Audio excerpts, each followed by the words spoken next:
Christ Triumphant for January 22nd. The reading is entitled, God Put Satan on Notice. Genesis 3:15. I will put enmity between thee and the woman.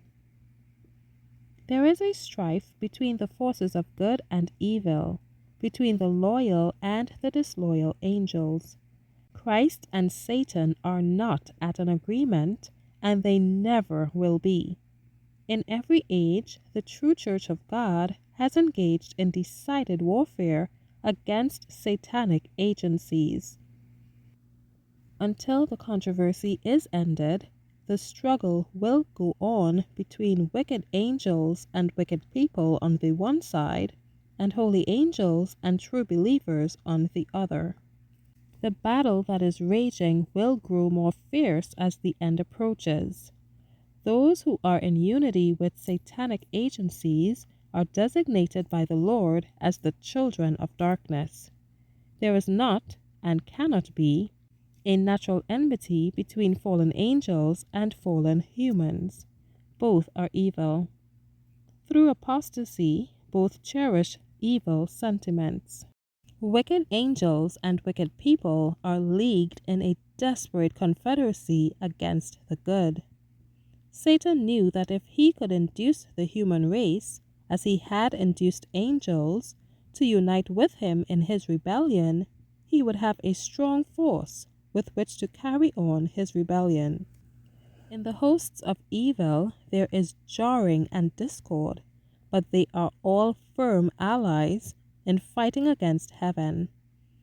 Their one aim is to disparage God, and their great numbers lead them to entertain the hope that they will be able to dethrone omnipotence.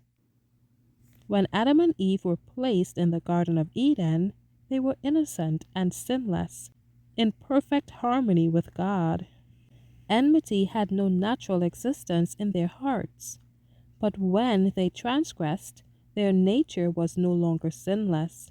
They became evil, for they had placed themselves on the side of the fallen foe, doing the very things that God specified they should not do.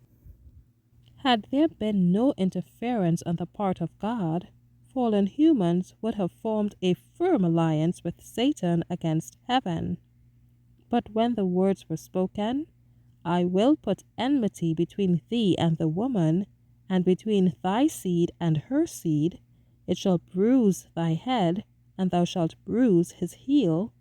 Satan knew that although he had succeeded in making human beings sin, although he had led them to believe his lie and to question God, although he had succeeded in depraving human nature, some arrangement had been made whereby the beings who had fallen would be placed on vantage ground, their nature renewed in godliness.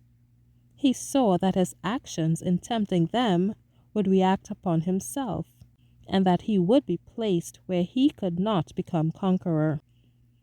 God pledged himself to introduce into the hearts of human beings a new principle, a hatred of sin, of deception, of pretense, of everything that bears the marks of Satan's guile. Thank you for listening.